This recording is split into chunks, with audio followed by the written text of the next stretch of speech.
Welcome to Dolby Creator Talks. I'm your host, Glenn Kaiser. Today, we're talking about the new film Furiosa, a Mad Max Saga, which is playing right now in cinemas in Dolby Vision and Dolby Atmos. Today, we're joined on the podcast by the film's composer, Tom Holkenborg, who is in conversation with our guest host and noted music journalist, Jon Burlingame. Jon, take it away. It's a pleasure to welcome to the podcast a Grammy-nominated, multi-platinum producer, composer, musician, and educator. Whether billed as Junkie XL or as Tom Holkenborg, he has created some of the most original sounds in movies over the past 25 years. Those films include Mad Max Fury Road, Deadpool, Godzilla vs. Kong, Sonic the Hedgehog, and Rebel Moon. We're thrilled to have him here to talk about his music for the new film Furiosa. Welcome, Tom Holkenborg. Thank you for being here, Jon. It's always great to talk to you. So, Tom, it's been 9 years since Mad Max Fury Road. What was it like revisiting this post-apocalyptic world? I never left. I met George in 2013. We started talking extensively about, obviously, Fury Road. In the process of which we became really good friends, and at the same time, being there in Sydney back in the day, he already told me everything about Furiosa. As far as I know, the script was already written even before Fury Road. And so I knew exactly what was going to happen in this movie. The only thing you don't know is that when you make a movie that is potentially a prequel, a sequel coming after, it all depends, like whether the movie does well, if a new one does get made. And so it's very important that Fury Road as a movie by itself would stand on its own with its own merits without anything prequeling or anything coming after to conclude that story. And so I think for a lot of people, it was a surprise that a prequel was coming. But in our heads, we knew what story-wise, what the prequel would be, and also musically what that would entail. When you started talking about Furiosa, when you knew Furiosa was going to be made, did George have any ideas that he wanted to convey to you? Because you guys have worked 2 or 3 times together now, I think. And yeah. I wonder if maybe he's leaving it up to you. No, I mean, like, we constantly talk about a lot of things. What is really interesting that, if we talk so much in between movies as well, and only 5% of that is actually about the movie. 95% is about random different topics, whether it's history, whether it's other forms of culture, whether it's the political situation around the world, but also it could be anything. We strongly believe that if you talk about a lot of different things, but actually not the work, you actually get to know each other better. So you actually do not need to talk about the work. So when I saw Furiosa, I was like, yeah, of course it looks like this, because that's what George would do. And when I start sending music to him, he's like, of course it sounds like this, because that's what Tom would do, because you know each other so well. But there were 3 things that were very important that we needed for this movie. For starters, Fury Road is a third-person perspective film. It's a third-person perspective score as well. It's a massive rock opera. But as a composer, you're technically sitting next to you in the theatrical seat and basically painting a color that you see on screen. There are a few moments where we go into the skin of Furiosa in Fury Road, but only a few. This movie, though, is an odyssey. It takes place over 20 years, whereas Fury Road was less than 48 hours. So this movie had to become a score from Furiosa's point of view.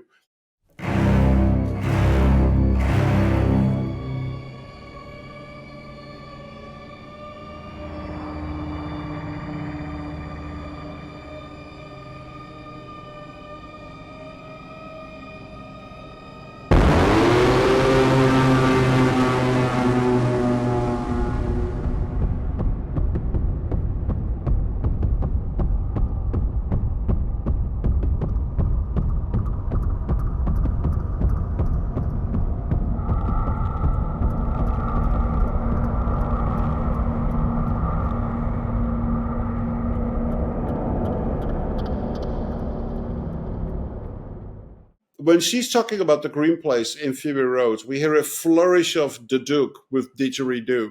So we did that, but we already knew in 2013 that if we do this here and if we make Furiosa, we're going to need a lot of it in the first movie because the green place is still there. And the second, so that was the thing that George said, I need something for that green place. The second thing he said, maybe we should explain to viewers and listeners what a duduk is and what a didgeridoo is. Yes, let's do that. So the duduk is a wind instrument that originates, as far as I can tell, from Azerbaijan, but it's widely being used in a larger Arabian culture, Persian culture, Turkey, and I worked with Petr Ustash, that I also worked with on Fury Road, and he's a master player in this. For the didgeridoo, we worked with William Barton, which is an Aboriginal instrument. It's a long wooden instrument that you need a technique that's called circular breathing. So you're basically blowing into the instruments while you're breathing at the same time. A very unique technique that's also being used for bagpipes. And why were these two instruments right? Why that choice? They feel like you're grabbing some earth from the ground. It feels like you're connected to the earth. The green place is a place where people live in harmony with one another, and they live in harmony with nature and in harmony with animals. So the instruments needed to sound very natural and very like you're feeling the earth, the soil, like in your hands. Yeah, that's great. So that's where you started in a way. Yes. And the second thing that George wanted to hear is what we call the darkest of gods, the darkest of angels, the fifth rider of the apocalypse, a sound that comes from the caves of hell, and that paints a picture of the ultimate darkness and hate that a person can feel.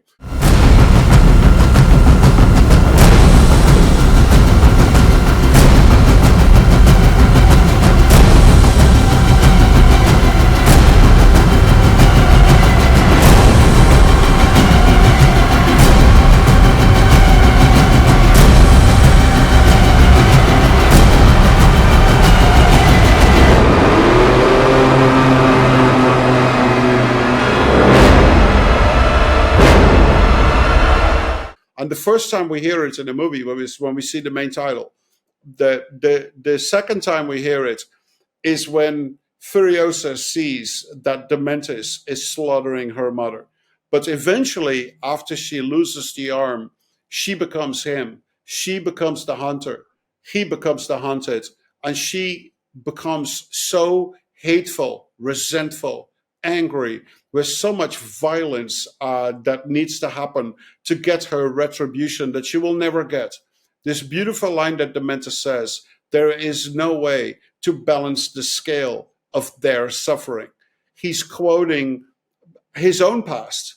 His kids were taken, mutilated, killed unjustly. And so she becomes him with that theme. What is that sound, that darkness, that evil, that sound from hell? Together with another thing, which is the heartbeat that we feel throughout the movie, which is a low throbbing pulse that goes up and down in tempo. This thing, and together with the darkest of gods, is made with a Buchla sound system that was developed by Don Buchla in Berkeley, California in the 60s of the previous century. It's always been a complicated type of synthesizer, very scientific, not really widely known, and only used by really synthesizer enthusiasts that are willing to take the plunge into a world that doesn't even get defined by traditional synthesizers. You know, it's fascinating to me when I read that you were using a Buchla, that people don't even know that this was being developed about the same time as the Moog synthesizer, Yeah. but the Moog became so much better known, and the Buchla sort of disappeared into the sort of history of synthesizers, and I didn't even know they still existed.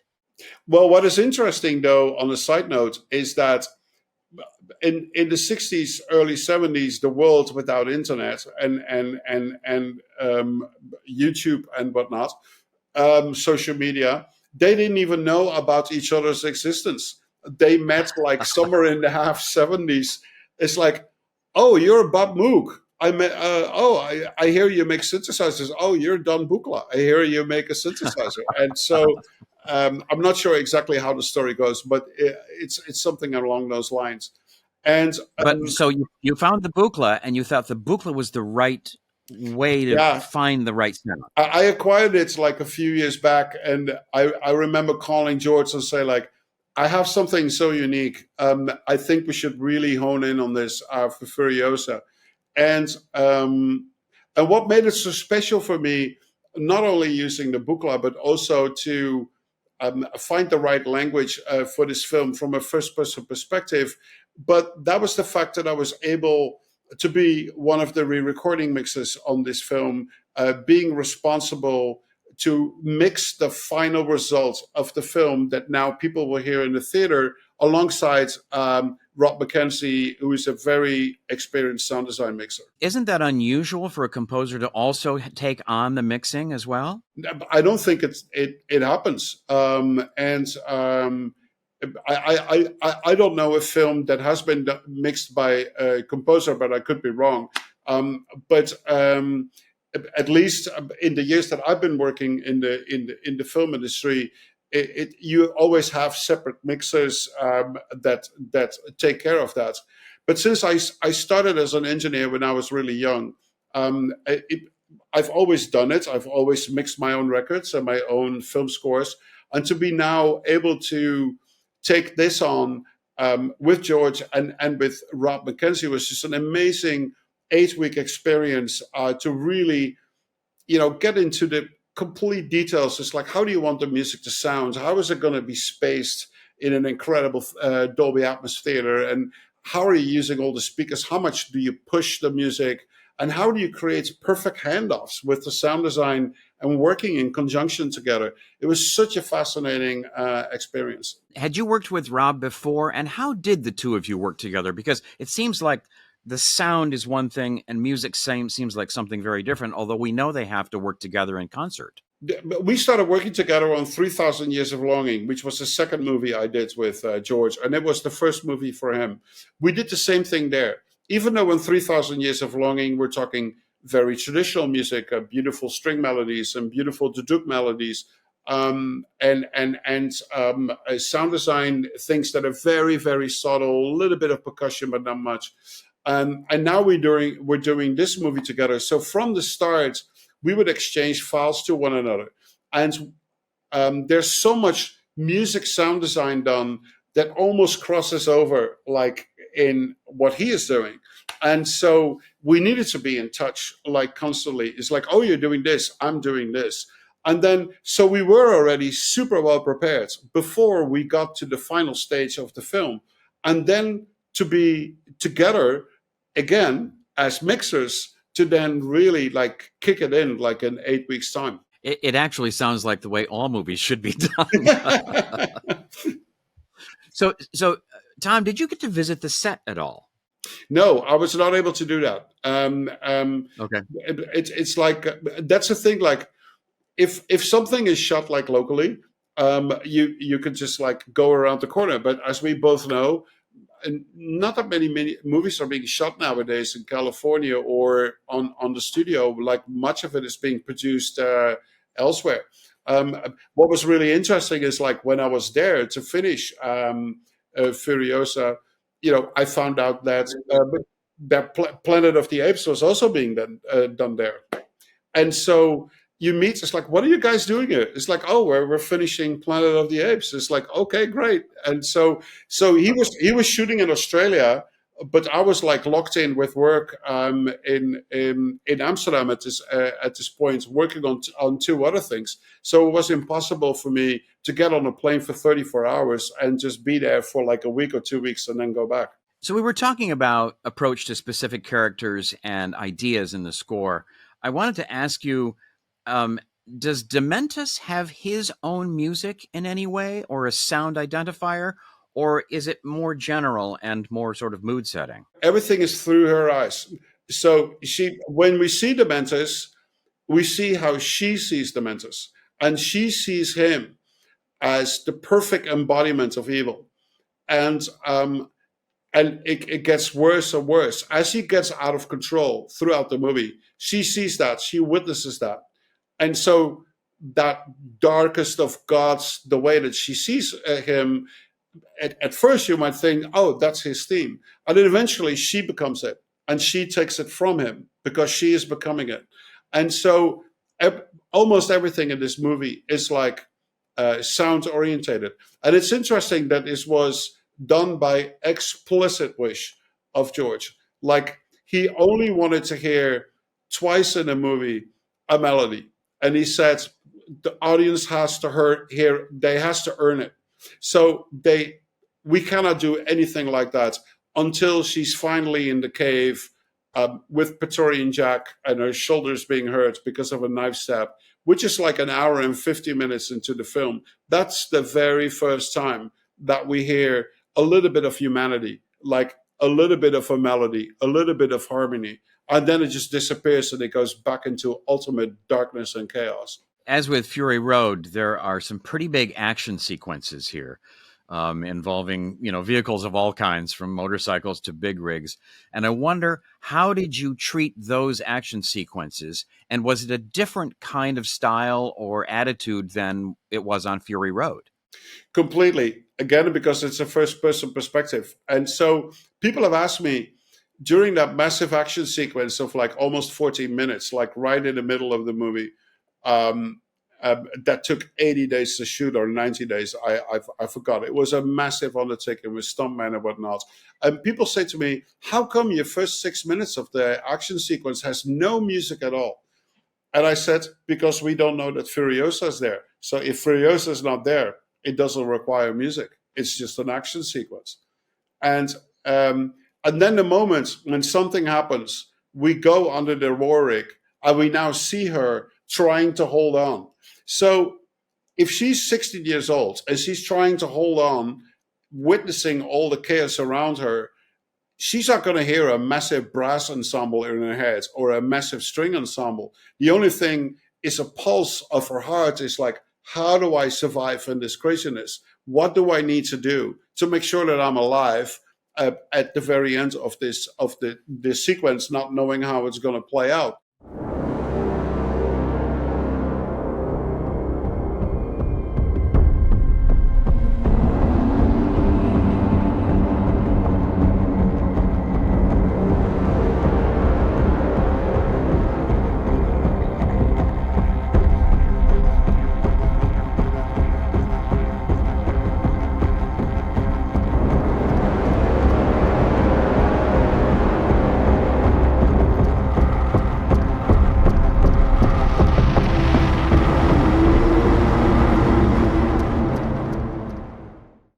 So the approach to that is completely different. Even in that action sequence, the music is minimal and it focuses on her, how she is experiencing that particular sequence, and not what we see on screen with all the craziness and everybody jumping and just like shooting at one another.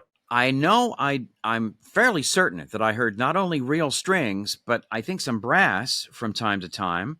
Am I right about that? Yeah. So you did use did you use a big orchestra in Sydney? And not really.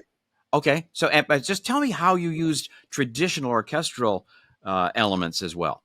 85% of the recording time that we spent in Sydney with the strings and with the brass was actually being very, very experimental and just recording multiple versions of something that would become a toolkit, just like how to use it in the film. So we did a lot with shepherd tones.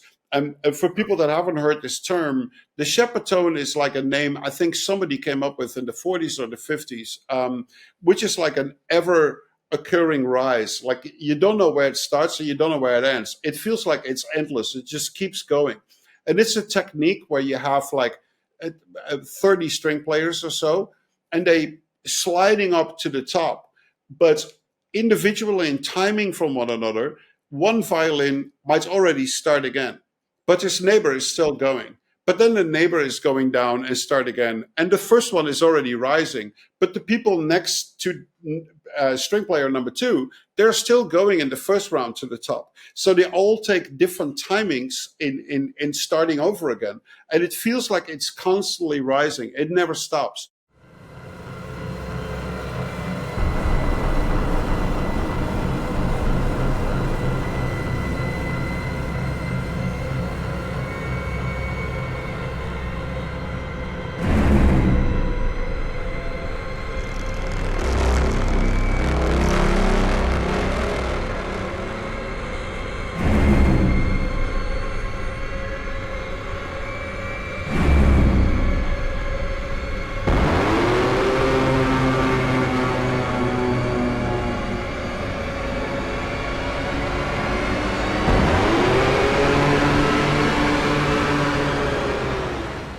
Which was a very important part of the concept of how to create tension. And we did that with strings, we did that with brass, but we spent, forever just doing all these different versions of it.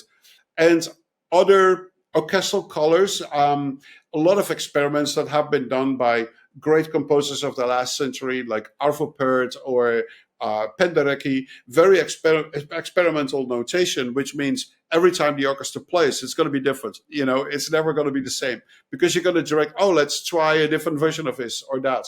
And there were a few things that actually needed to be played, like real notes and real harmonies. So how did the use of that sort of shepherd tone, the rising and the almost sort of chaotic orchestral sounds, how did that come in handy for what you needed to do? Well, there's a lot of tension building that is felt by Furiosa in action sequences. So it's used a lot. I think at least on 20 occasions throughout the film. And sometimes it's very loud and very brittle and very high in the frequencies. And sometimes we use shepherd tones that were just in the lower frequencies. I would start again like earlier instead of going all the way to the top to create that nonstop brooding effect. Okay. There's a lot of drumming and percussion in this too, and I wonder if you created all of that. But that's my middle name. So also, because I noticed that your orchestrators, all of whom, by the way, are friends of mine, were here in LA, and I think Pedro is here in LA, and you've got an orchestra in Sydney, and you're in Europe in your studio. How difficult was it to create all of these recordings or collaboration with really musicians around the world? I guess that's how it's all done now. That's one. So the internet is your friend. Secondly, I spent a good majority of time in Sydney, so I was there with the orchestra, with George, and also for the final mix. With George, it's impossible to get to 100% with like 5,000 miles between the two of you. It just simply doesn't work. And so you can get it to 80%, but to get to the 100%, you just need to be there for 4 or 5 months and just sit with him together. And then, just really finessing like the final things. So does that mean that were you writing then in Sydney or tweaking what you'd already done? Partly. There were certain things that still needed to be done in Sydney. Very similar to Fury Road. I think 60% was done of the score when I went to Sydney on Fury Road, and the other 40% was written there or reshaped there, and something similar on Furiosa. Did you collaborate with George long distance then? Would you guys talk about music or a lot, or had that groundwork already really been laid and George was letting you just get on with it? No. That's not George's way, and also not necessarily my way. I just knew from the moment we started Fury Road that this was coming if the movie were to be greenlit. But I knew what was going to come thematically. I knew it was going to be a first-person perspective movie and the elements that were needed. So over the last 9 years, there were multiple occasions where I didn't have to do something for like a couple of weeks. And I could just like experiment and do some lab work to see if I was able, but I kept it in the back. I didn't share it with George. And then eventually I started really getting into it like over a year ago.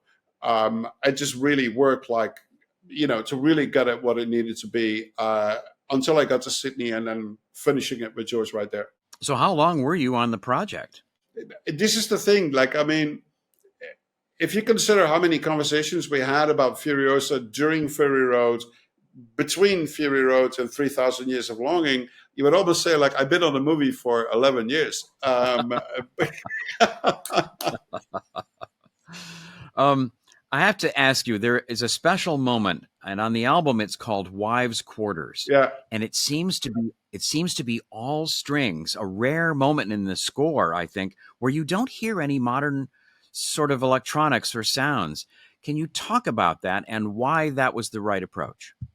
Well, it's a precursor to the theme of Furiosa that happens in Fury Road. So since this is a prequel, you need to make sure you set it up for Fury Road. What was interesting about that track, it was recorded out of the top of my head, a fifth higher. And so it's I think the piece now is in G minor, but it was recorded in C minor. And what I did is that I recorded it on a tape machine, and I slowed the engine down of the tape machine until it became G minor.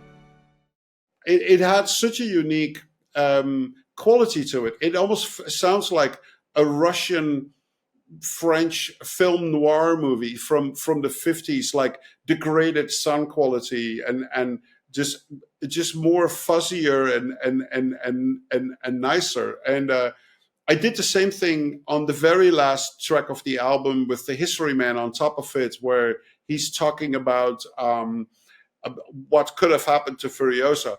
Also, that was recorded a whole step up, and I slowed it down from out of the top of my head C minor to B flat, and it just gave that sound quality I was looking for. The same thing I did actually with really fast strings in the movie. I record them slower and sped them up and pitched them up, and that's why they have like such aggressiveness to it and piercingness to it. If this were proper, real recorded strings, they would be not as offensive. They would sound warmer and they would sound nicer, like the Wives' Quarters or the last thing on the album. But for those riffs, it needed to be very aggressive and very annoying. And warmer and nicer is not what this movie needed. But only on a few occasions. And that's why you really need to hone in on it when the moment is really there. That's fascinating. Tom, what would you say was the single biggest challenge of doing Furiosa? That it is a movie coming after Fury Road. A highly applauded movie for its action, for its music, for its incredible clothing, set design, camera work, special effects, you name it. And especially to revamp the franchise so many years after the last movie by a director who is 75 years old or 74 years old, who is showing all the young directors how a proper action movie is being made, And so that was what's already there. And now 9 years later, it's like, okay, the expectations were so incredibly high. And so what George did, he had the nerve to make a movie that was not Fury Road, that was starting slow, proper story building, character development, and everything that goes into it. And to make it an odyssey that takes place over 25 something years, and from a 6-year-old to like a 30-year-old, it's incredible that he was able to do that. And instead of like making another Fury Road. I suspect you went to the premiere in Cannes. Yes, yeah. And I wonder if you met the actors and if they had any thoughts about what your music contributed to the film. What was really nice, the night before the premiere, we all went to dinner with George, and we spent like a whole night getting to know each other and talking about so many great aspects of this film, and so many people were there that were responsible for that. And in the center of it all is George, and it was incredible to meet the actors. It was incredible to meet other people that worked on the film that I haven't met yet. Because I did meet a lot of people in Sydney, the sound design people, the visual effects people, the people that did set design, the people that did the wardrobe. So it's a really immaculate group of people that worked on this, all under the complete supervision of Mr. Miller. I have to tell you, in all honesty, in all sincerity, nobody else could have done this movie properly. I think that when George found you for Fury Road and then enlisted you for not only 3,000 Years, but also Furiosa, this is the score this movie needed. And I can't imagine anybody else pulling this off as brilliantly as you did. Thank you. I mean, it's a joy to work on this. And I do say to people, if there's two movies that really define for 100% who I am, not 96 or not 94%, it's Fury Road and Furiosa. And George lets me be me, and he emphasizes that. He pushes that. It's incredible for somebody that is 79 to push me. Tom, there must be a way to make it more aggressive or more haunting and more gnarly. And I said, yes, there is, but I was sometimes afraid, do I offend him with these type of sounds? And he's not. He's just like really embracing it and pushing me to get to that point. But for that same matter, he pushes the sound design department, to go more this and more that. And during the mix, it's like, can we hear this louder? Can we do that? And it's like, yeah, we can, And he's really pushing it. And I just love that. And there is no experiment that he doesn't shy, just like he shies away from. It's like you can say anything to him, and he would say, "Go with your instincts," and then we'll talk about it. And usually, when he says that, he's really liking what he's hearing. There's one action sequence in this movie where we talked about the music, and I said, George, I don't think we should score this as an action sequence. It would be potentially wrong. It should be super small, like counterplay what we're seeing on screen, so it emphasized the feeling between the characters. And he said, go with your instinct. And so there's this action sequence like 3/4 into the film where it's about 2 minutes, and there's all these incredible things happening, and the only thing we hear is a duduk that's drowning in reverb, and you hear it just all above you from the Dolby Atmos theater.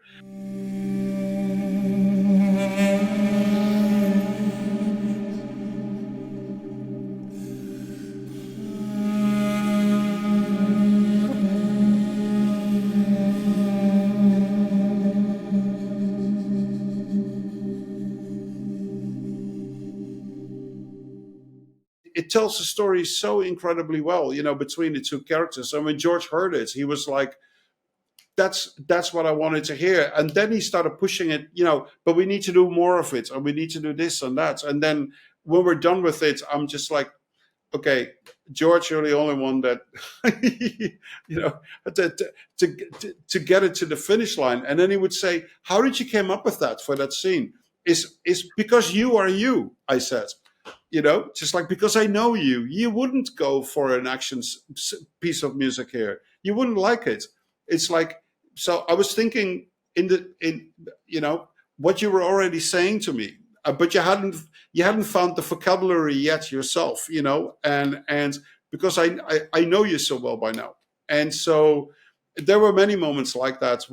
And the same with the sound design guys, where they would do something and George would say, but that's brilliant. Who came up with that? Well, you came up with that, but we just did it for you, you know? That's great.